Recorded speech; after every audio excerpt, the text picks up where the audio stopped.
สูญทานสืบสานตำนานโบราณกาลนานมี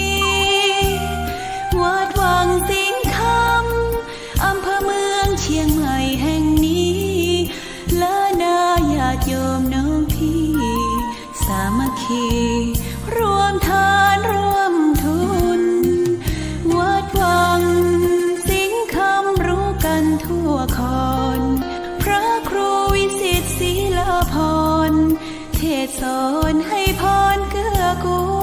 ลเจ้าคณะตั้งมันป่าแดดหน่อเนื้อนาบุญเจริญพรญาติโยมคุณร่วมบุญร่วมแรงศรัทธาพระเจ้าทันใจคู่วัดวังสิงห์คำบารมีเลิศล้ำญาติโยมเลื่อมใสบูชาครูบาเจ้าศรีวิชัยให้พรมวลมิตรสิทธาพระประจำวันเกิดเสริมดวงชะตาให้อาหารปลาหน้าวัดสุขใจเชิญร่วมบุญสงน้ำพระธาตุน้อมใจอภิวาทขอบุญสุขใจสุขกายไหว้พระขอพรองค์พระเจ้าทันใจหลวงพ่อประเสริฐเจริญพรอวยชัยให้ท่านสุขใจทั่วกัน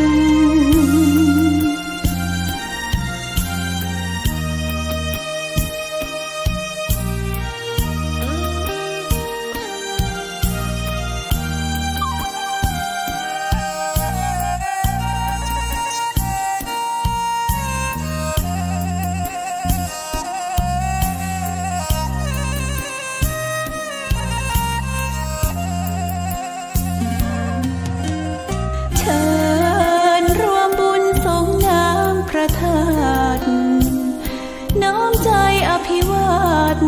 ขอบุญสุขใจสุขกาย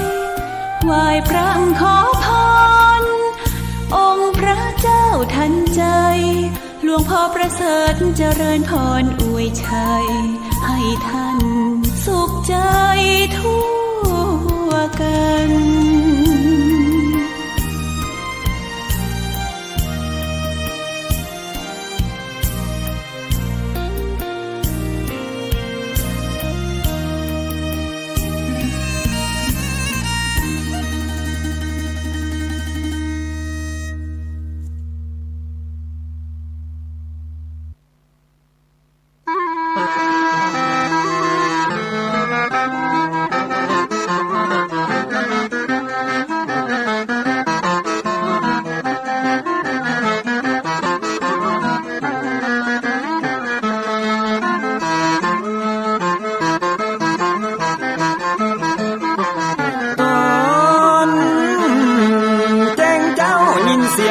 ขันก่อนพี่ตะวันจะขึ้นขอบฟ้า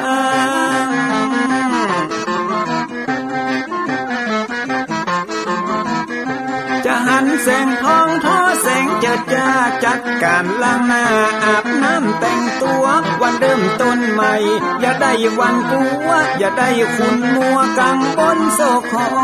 น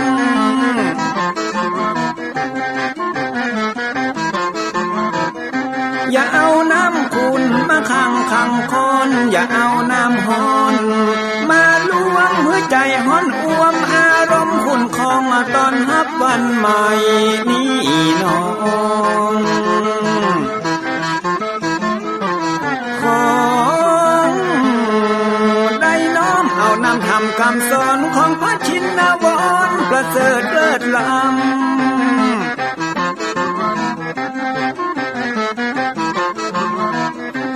จุงจิตใจฮือออกจากธรรมบ่ฮือด่างดำโศกเศร้ามัวมองแสงแห่งธรรมะนั้นเป็นแสงทองส่องใจเรื่อร้องตึงวันค่ำเจ้า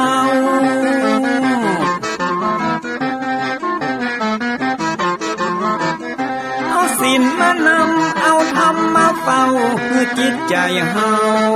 จุ่มเย็นฝ่าฟันทุกเห็นต่อไปไปหน้าจะบ่ไหวหวันแต่เนิ่นเจิญพี่น้องมาฟังรายการธรรมะเบิกบานตอน6 โมงเจ้า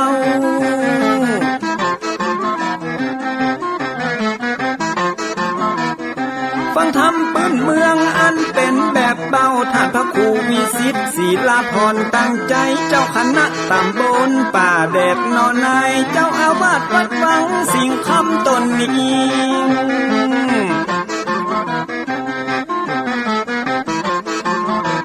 อนุรักษ์ของเก่าล้านนาก่อนกี่เมื่อลูกหลานเฮาตีเกิดมาด้วยกันรักษาของดีเก่าเกลือได้อยู่กู้ถิ่นล้านนาฟังทำแล้วของแผ่วจิตใจเหมือนป่าอยู่ในนาทีนั้นน้ำ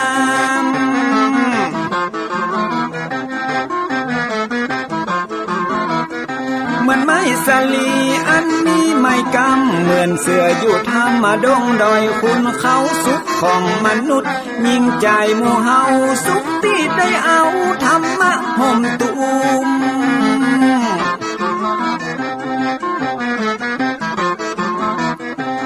ใจคนใดมีธรรมห่อหุ้มใจคนนั้นจุ่ม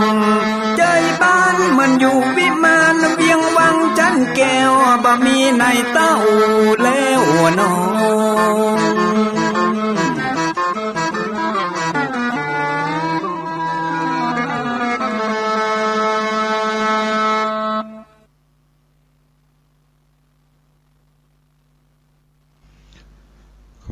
ยกมือ10 นิ้ว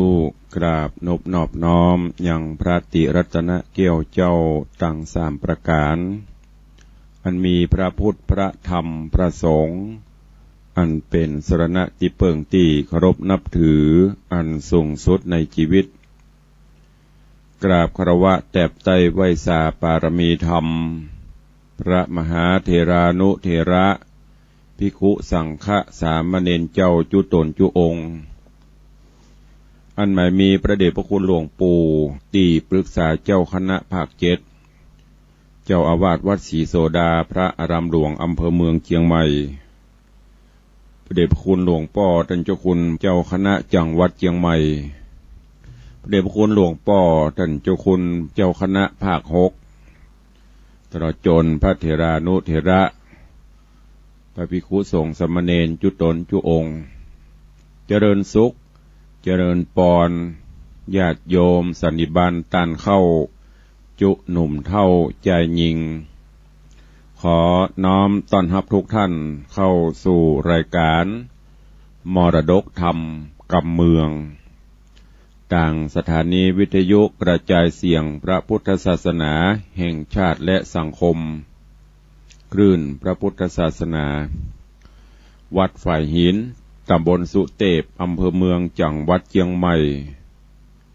ส่งสัญญาณออกอากาศในระบบคลื่นความถี่ FM 104.50 เมกะเฮิรตซ์สถานีวิทยุวัดหนองกายตำบลสันปะยางอำเภอแม่แตงจังหวัดเชียงใหม่ส่งสัญญาณออกอากาศในระบบคลื่นความถี่ FM 99.75 102.0 และ 89.25 เมกะเฮิรตซ์3 สถานี3 คลื่นความถี่ของวัดหนองกายซึ่งควบคุมส่งกระจายเสียงโซนทางเหนือและสถานีวิทยุพระพุทธศาสนาจังหวัดเชียงรายส่งสัญญาณออกอากาศตีดอยม่อนจำปีวัดพระแก้วจังหวัดเชียงรายตลอดจนวิทยุชุมชนเสียงตามสายตามหมู่บ้านตามวัดตามวาต่างๆตีท่านสมปานเจ้าวัดป่อแก่ป่อแขวนได้เปิดออกลำโพงเสียงตามสายลำโพงหอกกระจายข่าวในวัดในวาคือตุเจ้าพนาย ญาติโยมศรัทธาได้รับฟังกันตลอดจนพร้อมกันนี้ขอเจริญปอนญาติโยมญาติธรรมติดตามรับฟังทางเฟซบุ๊กเฟซไลฟ์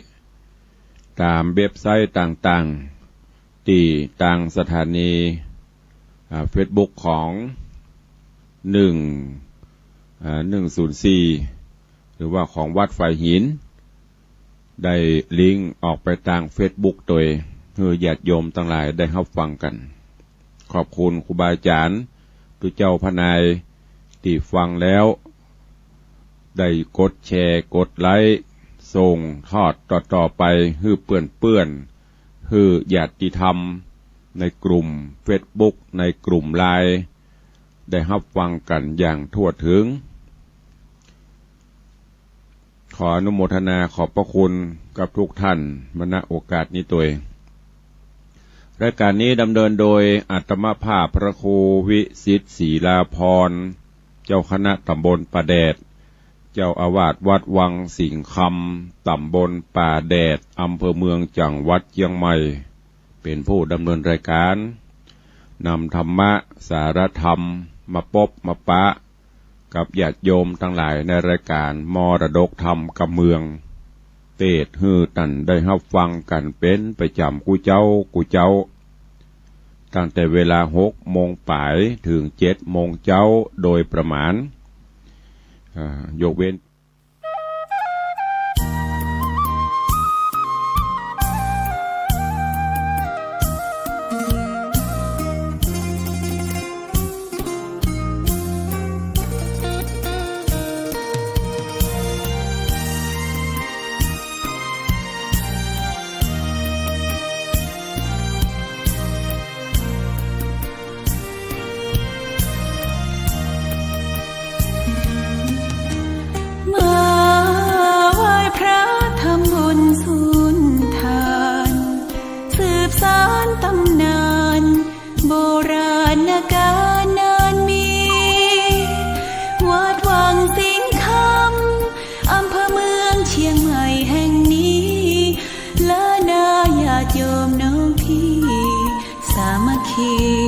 รวมทานรวมทุน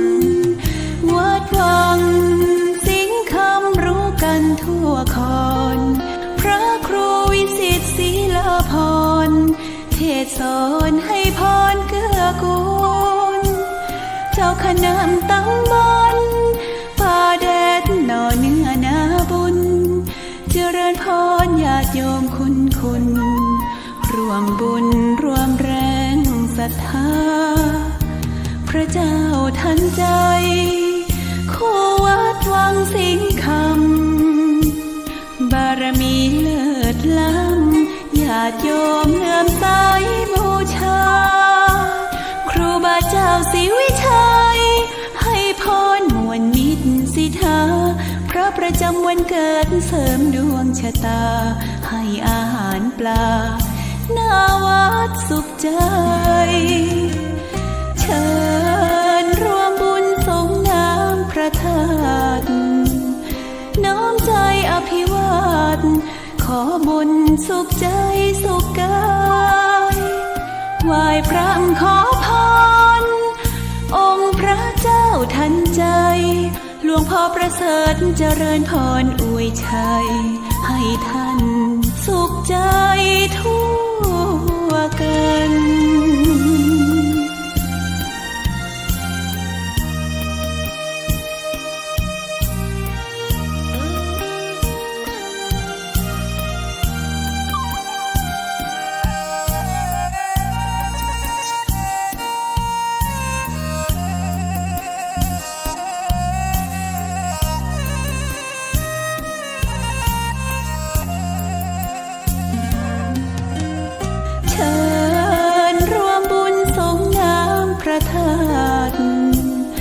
น้อมใจอภิวาทขอบุญสุขใจสุขกายไหว้พระขอพรองค์พระเจ้าทันใจหลวงพ่อประเสริฐเจริญพรอวยชัยให้ท่านสุขใจทั่ว กัน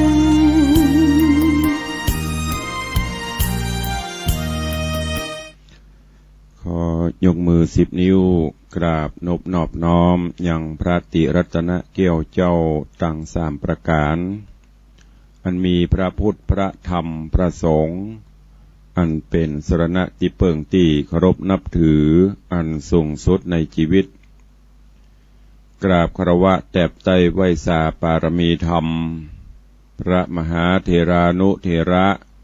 ภิกขุสังฆสามเณรเจ้าจุตนจุองค์อันหมายมีพระเดชพระคุณหลวงปู่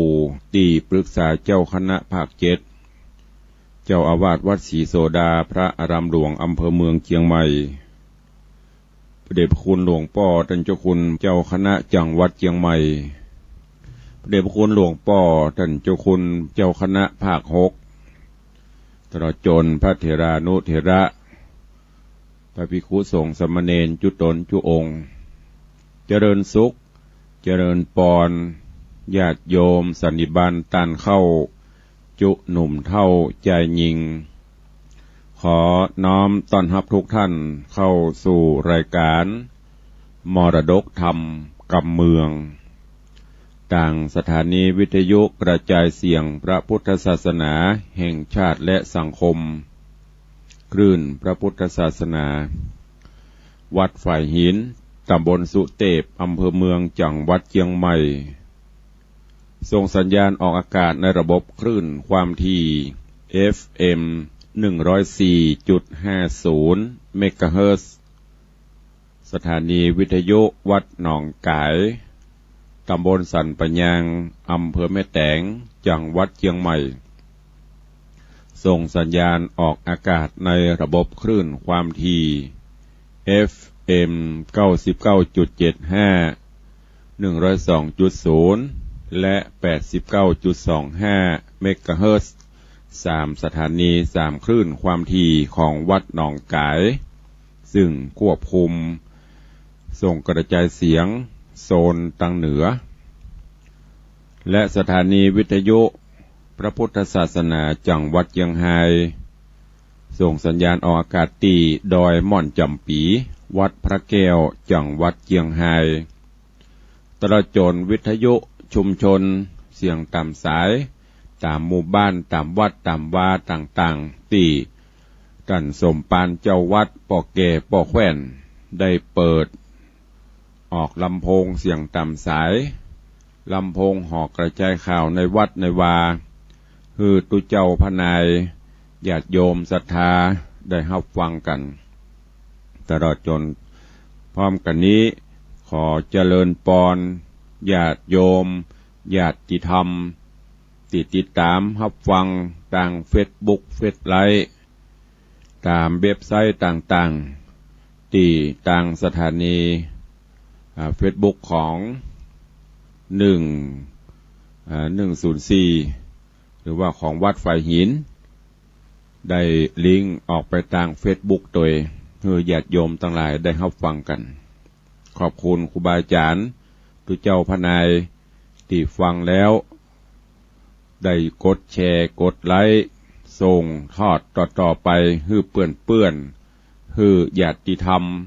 ในกลุ่มเฟซบุ๊กในกลุ่มไลน์ได้รับฟังกันอย่างทั่วถึงขออนุโมทนาขอบพระคุณกับทุกท่านมาณโอกาสนี้ตัวรายการนี้ดำเนินโดยอาตมาภาพพระครูวิสิทธิ์ศรีลาภรณ์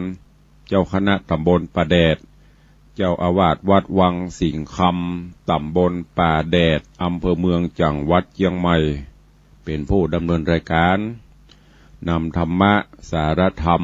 มาพบมาปะกับญาติโยมทั้งหลายในรายการมรดกธรรมกับเมืองเทศน์ให้ท่านได้รับฟังกันเป็นประจำกูเจ้าตั้งแต่เวลา 6 โมงป่ายถึง 7 โมงเจ้าโดยประมาณยกเว้นพี่น้องต่างเชียงรายนั่นก็ฟังกันเมื่อค่ำยามคืนเป็นประจำก็บางวันก็อาจจะมีศาสนกิจในยามเจ้าเมินจะมีบางเตื้อก็อิดหิวอ่อนเพลียพ่อง เขาต้องการพักผ่อนอย่างตะวาวันพระวันศีลศาสนกิจก็มีนักก็เลยไม่ได้พบปะกับญาติโยมทั้งหลายวันนี้ก็มาพบมาปะกันตามปกติ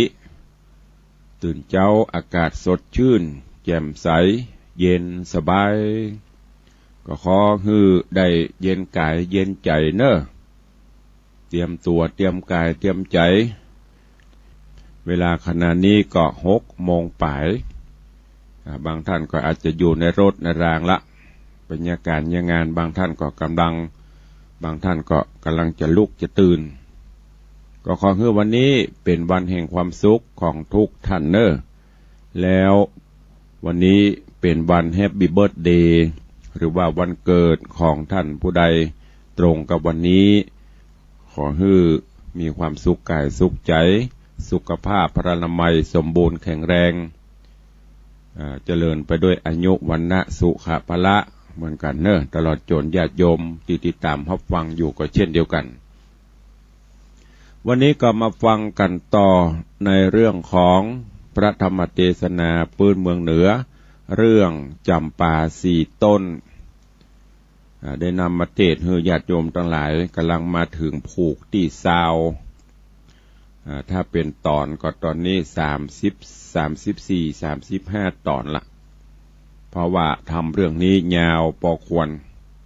เทศน์มากระเมินนะแกยังไม่จบเตื้อก็ใกล้ที่จะจบละเหลือแฮมประมาณ 4-5 ผูกก็จะอวสานเรื่องราวในตอนที่แล้วดำเนินมาถึงที่โพธิสัตว์เจ้านันทกุมารหลังจากที่ได้ปัดได้พรากกับปฐุมไกรสอนแยกย้ายกันเพราะถูกยักษ์พันธเวศได้ลักพาตัวของสุวรรณไกรสอนไปพอตื่นขึ้นมานันทกุมารก็เสาะหาไปตามป่าเขาหลืบดาวไพตามห้อมห้วยก็บ่พบบ่ปะเนี่ยจะได้ก็ต้องเตียวไปตามป่าเข้าไปเสาะหาไปจนกว่าจะพบจะเจอ ส่วนปฐุมไกรสอนเตปาอาหักก็ดันโดนหนตางนำป่าฮือปิกไปอยู่ปุ่นกับพ่อฤาษีย้อนกล่าวถึงนันทกุมารเสาะหาสุวรรณไกรสอนจนกระทั่งด้านโดนไปถึงเมืองจักขินะนครปุ่นซึ่งเมืองจักขินะนครถ้าท่านทั้งหลายจำได้ก็คือเมืองเก่าของแม่เมืองเก่าของป้าอุ้ยซึ่งถูกยิวมาไล่มาจับทรัพย์กินจะบ้านจะเมืองตายประตกประเสียงจนเป็นเมืองห่างเมืองล้างไผ่ผ่านไปผ่านมานี่บ่ฮู้เพราะมีต้นไม้ต้นหญ้าปกคลุมประกอบกับผู้สมเฝ้าทรัพย์หรือเตปาอาหักที่เปิ่นปกปักรักษากลัวคนอื่นจะมาฮู้มาหันไปปากันขุดคุยเอาสมบัติพัสถานแก้วแหวนเงินคำที่มีอยู่ในปราสาทราชมณฑลนั้นง่ายๆก็คือเปิ่นบังตาไว้เหมือนอย่างเฮาไป เหมือนอย่างที่บางท่านบางคนไปเสาะขุดไปเสาะขุมทรัพย์ขุมสมบัตินะอย่างที่เฮาเคยได้ยินน่ะทำหั่นพ่องวัดแห่งนี่พ่องเนี่ยแต่บะปะขุดจะได้กับมหันหรือจะหั่นก็หั่นน้อยทั้งที่มีเปลอะเพราะเปิ้นมีคนเฝ้าคนดูแลแต่ว่าในการนี้โดยบุญญาบารมีของโพธิสัตว์เจ้านันทกุมารจะได้มาโผดมาผายฟื้นฟูบ้านเมืองเทวบุตรเทวดาก็เปิดม่านบังตาออกฮื้อโพธิสัตว์เจ้าได้หูได้หันว่าอันนี้เป็นบ้านเมืองแห่งโลกหันภาษาเก้าภาษาเกี้ยววิมานคำสุดสมไปพ่องก็เลยเข้าไปตรวจตราตรวจสอบพอทำในห้องในหอในภาษาต่างๆ ก็ได้ไปหูไปหันกระดูกกองโก้กองโกดก็มาคิดพิจารณาว่าไอ้อย่างเกิดขึ้นกับบ้านกับเมืองนี้บลังจะเป็นโรคแห่กาแห่ลงบ้านลงเมืองกาหรือมีบ้านอื่นเมืองอื่นมาฮบมาผาบเขียนฆ่าฟันแตงกันกาจนเจ้าบ้านเจ้าเมืองตายหมดเมื่อโหจะก็เลยใจเวทมนต์คาถาที่พ่อฤาษีได้พร่ำสอนหรือที่ได้ห้ำเฮียนมาจากสำนักครูบาอาจารย์ต่างๆก็เอานิ้วจี้กระดูกพอจี้กระดูกขึ้นไปปรากฏว่าตัดกระดูกของป่อพญาจักขินะพร้อมกับแม่พญาเตวีที่ตายไปเหลือกระดูกกับปีกฟื้นขึ้นมามีร่างกายกายญาดังเก่า พอดีฟื้นขึ้นมาเจ้าพญาจักขินราชกับมเหสีเมื่อได้ฟื้นขึ้นมาก็มาแปลกอกแปลกใจว่าเขาตายแล้วไม่ใช่กันนี่แล้วเดียวอย่างปีกฟื้นขึ้นมาเหมือนฝันจากนั้นก็ได้หันใส่โพธิสัตว์เจ้านันทกุมารก็ยกมือไหว้มือสาแล้วก็อู้จากัน ในเรื่องราวต่างๆพญาจักขินะก็ไขกรรมอู้จาเรื่องราวลำดับเหตุการณ์ต่างๆที่เกิดขึ้นคือกับโพธิสัตว์เจ้า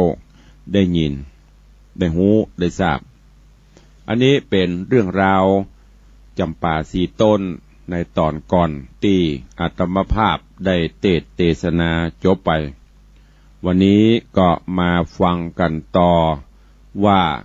หลังจากที่พญาจักขินะปิกฟื้นขึ้นมาคืนชีพมาแล้ว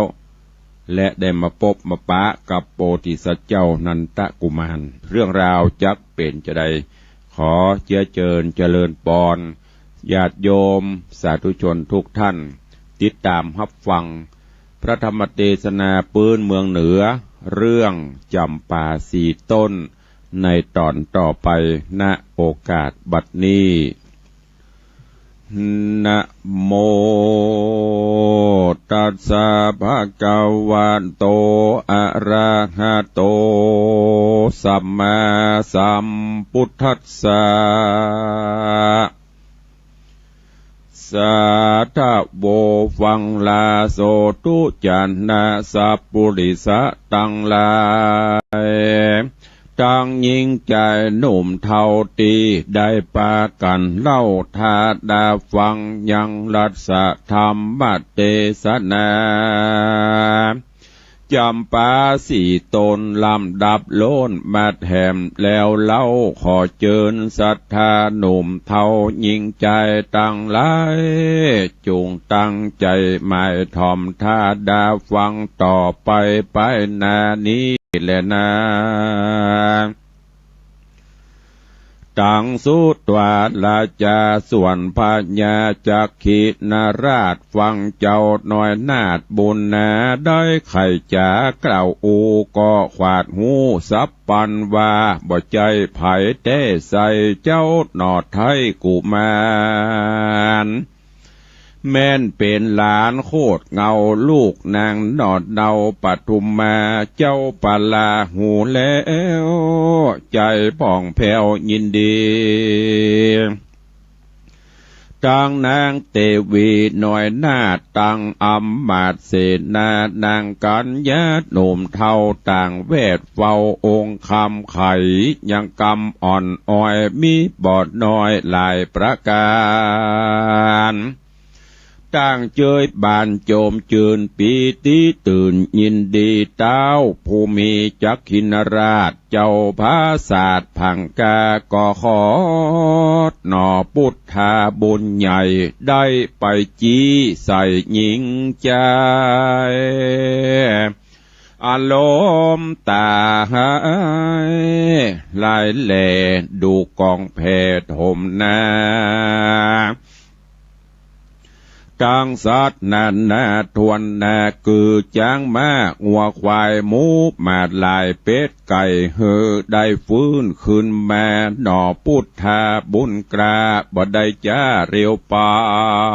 นได้ผ่ายพันฟังเฝ้าลงจากดาวผังกามีเศษนาหนุ่มเท่าตั้งเต้าเจ้าห่อขวางหากนำต่างจี้จ้องไปรอดตองลานหลวงดูกปานป่วงมากเต้ากองพอเต้าดอยผาหน่อพุทธาบุญใหญ่ก็จี้มือใส่บาดเดียวหันรีเปรวบอดจ้าคนตัวแน่ยิงใจสัดตั้งหลายมวลหมู่อันหมุบมู่เมื่อมอนเหลือล้อแต่ขอนดูกใบก็ฟื้นได้ตันตามีกาญาดังเก่าบอบแหกเบาเดิมอ่อนเจ้านะก่อนน้อยใหญ่อันฟื้นได้คืนแม่เขาสั่งกาจุผู้คนิ่งอยู่ในใจดังลับไปแล้วตื่นบ่แจงจื้นเหมือนฟันเขาป้ากันมาเฝ้าแวดล้อมเจ้าบุญมีกับเจ้าปุรียศใหญ่แล้วน้อมใบวันตาไขขีญาทำเหตุฮือเสียงเขตสงสัยเจ้าห่อใจจากขินราชก็โอกาสไขจะฮือปะจาหน่อยใหญ่หูแจ้งไข่ตามมีเจ้าปุรีมวลหมู่กันได้หูความในต่างมีใจโจมจืนปีติตื่นยินดีอันจุลีต่างกล่าวนบน้อมเจ้าจอมควรแล้วป้ากันโห่ห้องย่อมือซ่องสาธุการกล่าวกำหวานอ่อนอ้อยมีบ่อน้อยนาไหลกันมาแวดเฝ้าตั้งหนุ่มเท่ายิ่งใจเจ้าบุญภายโยดเย้าก็ตานกล่าวใครจาเฮือพระจามวลหมู่ปอกที่อยู่ไผ่มันเขาป้ากันจื่นยาวโห่ห้องเศร้ายินดีแล้วลาหนีคืนสู่ยังที่อยู่เกหาส่วนสัตว์นานาน้อยใหญ่แล่นควักไว้หลวงลายจ้างปังปายห้องแสนมาก็มาเต้นเล่นนันเนืองโยธาเรืองโหห้องสัตว์นันกองปุรีไพรไตมีมากเต่าเป็นดังเก่าเดิมอ่อนจักขินนกรใหญ่กว้างอันห่างห้างเมินมาหลายวาสาขวบเขาย้อนหุงเท่าเบียนขวีก็จำเลินดีจุสิ่งเขานำยิงปัจจัยจุมไพรไตใหญ่น้อยต่างจื่นจ้อยเจยบานย้อนสมปานอันใหญ่แห่งเจ้าหน้าไทยนอโปธิญาณก็มีหันและนาตีนี้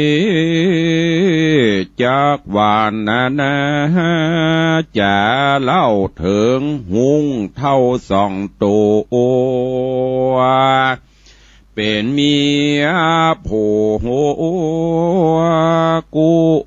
สร้างอยู่ในป่ากวางดงนาได้บินมาจากห้องปเต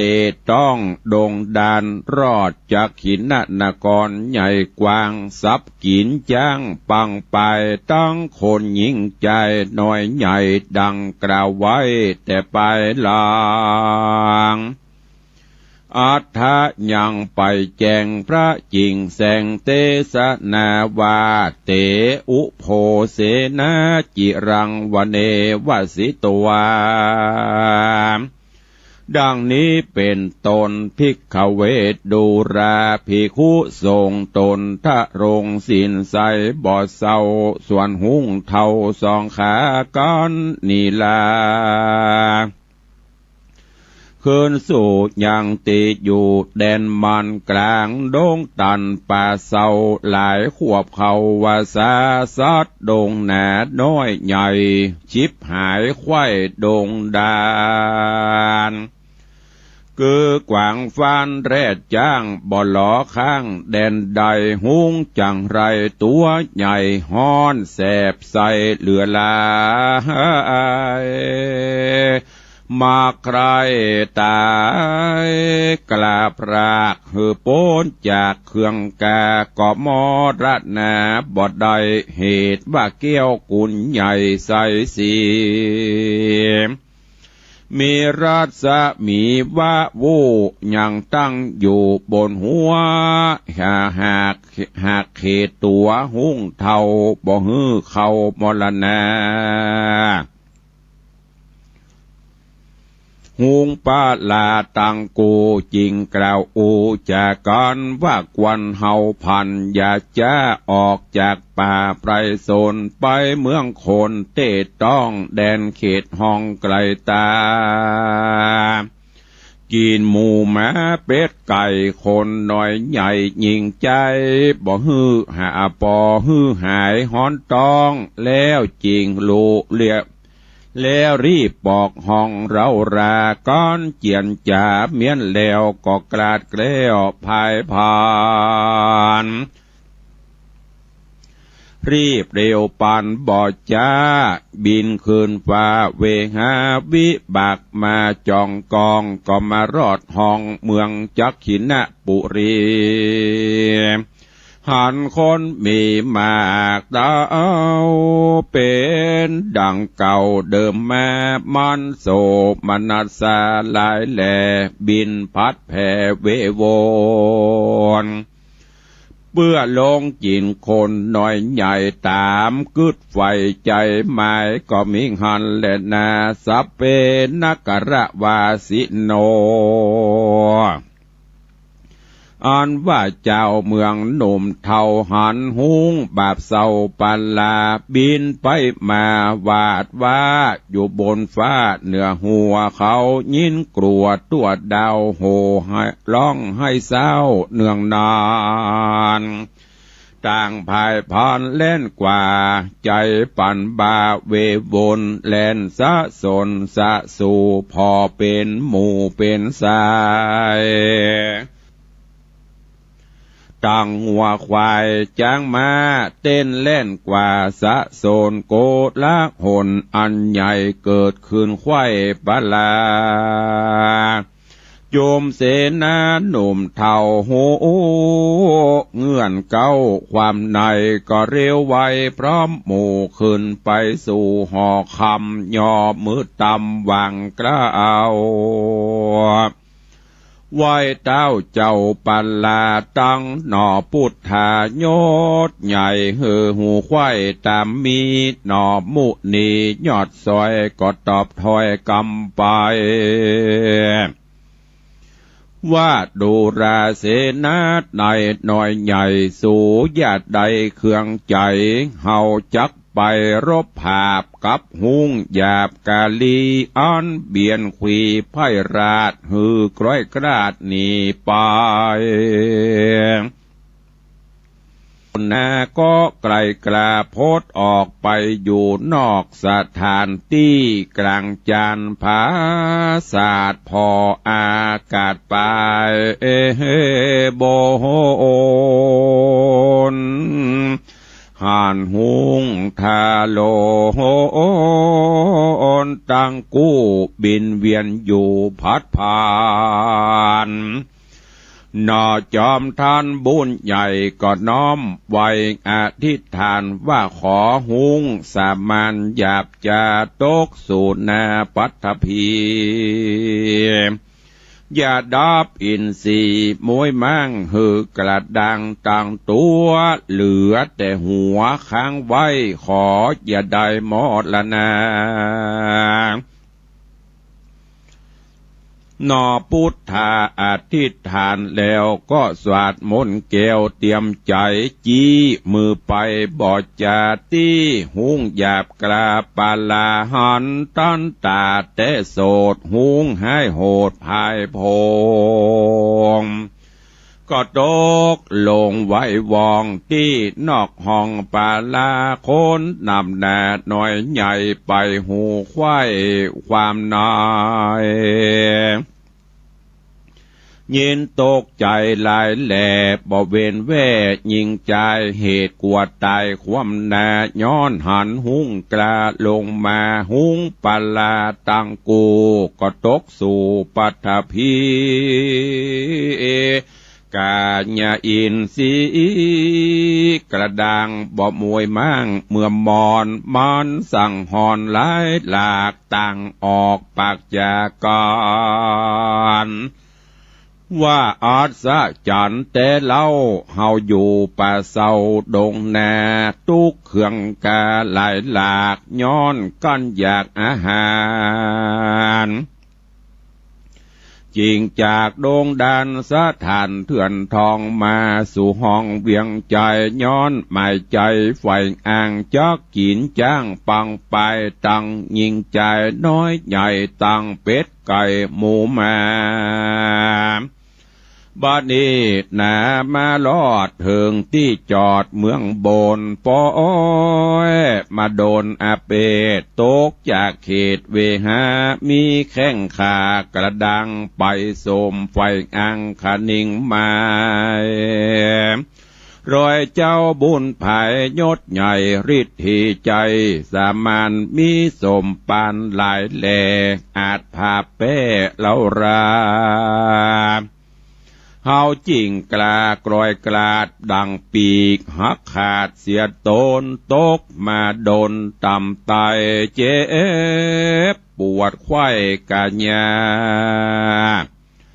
หุงปาลาบาปเศร้าพงตานเล่าจากกันเจ้าจอมขวัญนันตราชก็จากพาสัตว์ห่อใจรีบเดียวไวไปสู่ที่หุงตังกู้ตกมา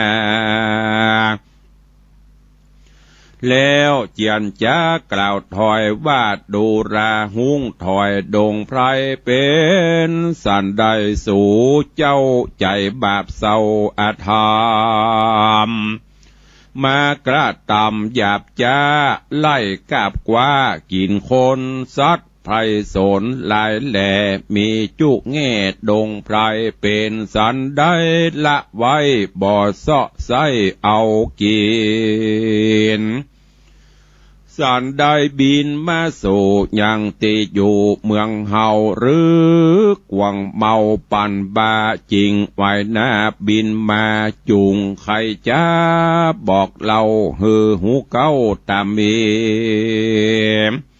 หุงกาลีดาดหุงกาลีดังก่อเก่าอูไข่จ้าล่ำดับมาแต่เก้าตราบต่อเต้าถึงไปเฮ้อเจ้าบุญภายยศใหญ่หุงหูแจงควายอาจุอันแล้วไข่ปันตันต่อว่าข้าแด่เจ้าหนอบุญนา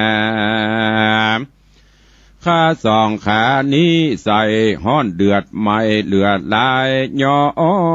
นใครตายกระพรากหือโปนจากตังผ่านเหตุว่าเกี้ยวเจียงคานตังกู้อันติดอยู่บนหัวหากอาเขตัวตูขาบ่หือความนาเมื่อมอนตูอาวรข้ามเจ้าใครปะเจ้าตนบุญทะรงกุลมากกวางอาจจักมั่งเฮาตายเฮาจักถวายโยกยืนโดยใจชื่นยินดีย่างเกี่ยวมานี้ผาเสดเตจะเลิศนำนาบาดนี้นามาลอดปะเจ้ายอดบุญภาย เฮาขอถวายหน่วยแก้วเหล่าเลิศแล้วใส่สีแก่เจ้าบุญมียศใหญ่ได้สืบไว้แทนไปขอเร็วไวอย่าจะจูงรีบฆ่าเฮาตายฮือสมหมายมักไฟอันกึดไว้เมินมาบาดนี้แดดเตอะนอพุทธายอดซอยจริงตอบถอยกำไปว่าดูราหุงดงไรป่าเศร้าเฮาบอกข้าเจ้าเอาของพิษตำนองแต่ก่อนเจนปูมอนสอนปันเยี่ยวกำตันตอบสายหือฮ้อนให้เครื่องขีโตกอาเวจีฮ้อนเดือดบ่หูเหือดคืนวันเฮาจักฟันค่ำขาอย่างสาดลุ่มฟ้าใด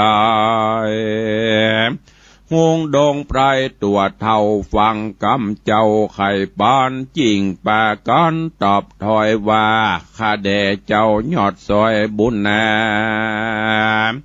จูงคนนะอย่าจะหือตูข้าบำบายตูบ่หมายเป็นโตดอันให้โหดอธรรมบ่ฮือเป็นกรรมบาปให้จักตอบใส่ต่อโจรขอช่วยตนตูข้าได้ความนาเร็วปานแม่นเจ้าจอมควันยศใหญ่จักห้ามไว้สันใดหุงดงไพรต่างกู้ก็ยังขออยู่สันเดียวว่าขอเจ้าเร็วอย่าจะจูงรีบฆ่าเฮาตายแล้วหุงไพรปากวางอันเป็นกูสั่งเมียผัวก็น้อมหัวเข้าไกลตีพระบาทไทยนอหมู่นี้ว่าขอท้าวายเกี้ยวดีบ่เศร้าว่าขอถวายแก้วอันดีบ่เศร้าฮือแก่เจ้าบุญนาหนอพุทธาน้อยนาดคันนิงขวาดเล็งหันว่าหุ้งดงตันไพรเพศหากเสียงเขตสังขารนอโปติญาณหูแล้วก็จี้นิ้วแก้วไปไวแก้วดวงใสกล้ามากก็โลนจากบนหัวหุ้งสองตัวหยาบจ้าก็ความแน่บัดเดียวเจ้าก็เหลียวขึ้นสู่ยังที่อยู่ห่อใจเอาแก้วใส่วิเศษอันหุ้งเพดยอถวายเฮือเต้าบุญภายจากขินราชตั้งอำมาตย์เสนามีนำนามวลหมู่ได้พรำหูและหันก็มีหันและนามือนั้นพญาจักขินราชตั้งอำมาตย์โยธาและประจามวลหมู่กาอันอยู่เวียงใจแดนขอกสีมาพ่องหันกับตาเป่งปล่อยยามหุ้งถอยกาลีดับอินทรีมวยมอดตกลงตอดเหนือดินพ่องได้ยินด้านอูกำเล่าสู่ถึงหูว่าเจ้าบุญจูตังนาข้าหุ้งหยาบจ้ามรณาเข้าโซมนัสสาจุภูบอกว่าอยู่แดนใดเจ้าเวียงใจน้อยใหญ่พร้อมนาควายหญิงใจย่อมือถวายตั้งเกลาไว้ซึ่งเจ้าจอมขวัญแล้วปากันโห่ห้องสนั่นกองนันเนืองปานดังเมืองใหญ่กว้างจักแตกมั่งเปปังกองใจดังกระคลื่นดังจากฟื้นธรณีก็มีวันนั้นแลนานิติตังขีญาสังวันนาวิเศษจาห้องเหตุธรรมเทศนา จำปาสีต้นก็บังโกมสมเลศเสด็จก็ได้รับฟังกันจบไปแห่มตอนหนึ่งในเรื่องของธรรมเทศนาจำปาสี่ต้นที่อาตมาภาพได้นำมาเทศฮือปออกไม่ออกศรัทธาได้รับฟังกันผ่านไปแห่มตอนหนึ่งซึ่งในตอนนี้จักขีณนครได้กลับปิกฟื้นคืนมามีชีวิตชีวาเจริญก้านกุ้งรุ่งเรืองดังแต่ก่อนหนหลังเพราะนโปธิสัตว์เจ้านันตะกุมารได้มาพบมาปะมาหันแล้วก็จี้กองกระดูกอันเป็นกองกระดูกของป่อพญาจักขินะและมเหสีฟื้นขึ้นมาได้สอบถามเรื่องราวความเป็นมาเป็นไปต่างๆแล้ว โพธิสัตว์เจ้าก็ได้จี้เสกนิ้วจี้ไปที่กองกระดูกสิงสารสัตว์อย่างต่างๆทำให้ได้ปีกฟื้นคืนชีวามาดังเก่าแล้วจากนั้นเจ้าบ้านเจ้าเมืองก็แส่ซ่องสรรเสริญบ้านเมืองก็เจริญมาย้อนกล่าวถึงเหยี่ยวหรือหุ้งสองตัวที่เคยมาเบียดเบียนฆ่าทรัพย์กินเจ้าบ้านเจ้าเมืองโจร บ้านเมืองห่างล่างไปวันนี้เป็นวันดีคืนดีจะได้บ่ฮู้หลังจากที่โพธิสัตว์เจ้านันทกุมารได้มายกยอปอปั้นแปลงบ้านแปลงเมืองฟื้นขึ้นมาเหยี่ยวสองตัวนี้ก็อยู่ในป่าอาหารการกินก็มดลงจะไปเสาะกินตั้งได้ขึ้นไปขึ้นมากระบินไปทางเก่าจนไปฮอดไปถึงเมืองจักขิณนครได้ไปหารบ้านเมืองเจริญก้านกุ้งรุ่งเรืองขึ้นก็แปลกใจบินโฉบเฉี่ยวลงเพื่อเยี่ยมพ่อล้อแล้วก็ใจหมายทัพพระสิงสารสัตว์ก็จะไปจับไปซับกินเจ้าบ้านเจ้าเมืองหันหุ้งสองตัวเลยบินมาแห่เหมาะปดโต้คำนี้ขนคิงลูกแตกกันตึงปากันนำเรื่องนี้ไปกราบทูลฮื้อป่อพญาจักขิณะและพญาโพธิสัตว์เจ้านันทกุมารเพื่อได้หูพอหูข่าวจะอีนันทกุมารก็ออกไปอยู่หน้าป่องส่องพอเล็งดูว่าก็หันหุ้งสองตัวเนี่ยโฉบเฉี่ยวไปมาก็เลยจี้เสกมือจี้ฮื้อหุ้งเนี่ยลงมาตกลงมาแต่มือตายลงมาก้าหัวก็ยังดีบาฮื้อตายเด้อด้วยอิทธิฤทธิปฏิหารบุญญาบารมีหุ้งสองตัวนี้ก็จำเป็นได้หวาดลงมาตัดสองหน้าของโพธิสัตว์เจ้านันทกุมารก็ได้สอบถามเรื่องราวต่างๆนานาหุ้งก็ถวายรายงานหือมดว่าโอ้ที่ทำนี่ไม่ใช่ข้าเจ้าบัดเจ้าตั้งหลายใครกึดใครทำเนอะแต่เพราะมันมีกรรมหนึ่งในนั้นก็คือแก้วติดอยู่หน้าผากขบัดเจ้าทั้งสองนี่ใครตายแต่แต่มันก็ตายบ่ได้เพราะมันติดเนี่ยแก้วสองแก่นติดหน้าผากเนี่ยจะต้องรอผู้มีบุญมาก่อนเขาถึงจะรอดโป้นได้ถึงจะโป้นตังไปเสาะอย่างอื่นไปอยู่อย่างสันติสุขได้ข้าบัดเจ้าทั้งสองขอถวายถวายแก้วบนหัวบนหน้าผากนี่ฮือกับท่านเจ้าเมื่อหูที่มาที่ไปเป็นอย่างอี้โพธิสัตว์เจ้าก็ฮับและกะจี้เอาแก้วถึงสองนั้นจากหน้าผากของเหยี่ยวหรือว่าหุ้งสองตัวหุ้งสองตัวนี้ก็เลยต้องมรณากาศตายไปเรื่องราวจักเป็นจะได้ก้อยติดตามรับฟังกันในตอนต่อไป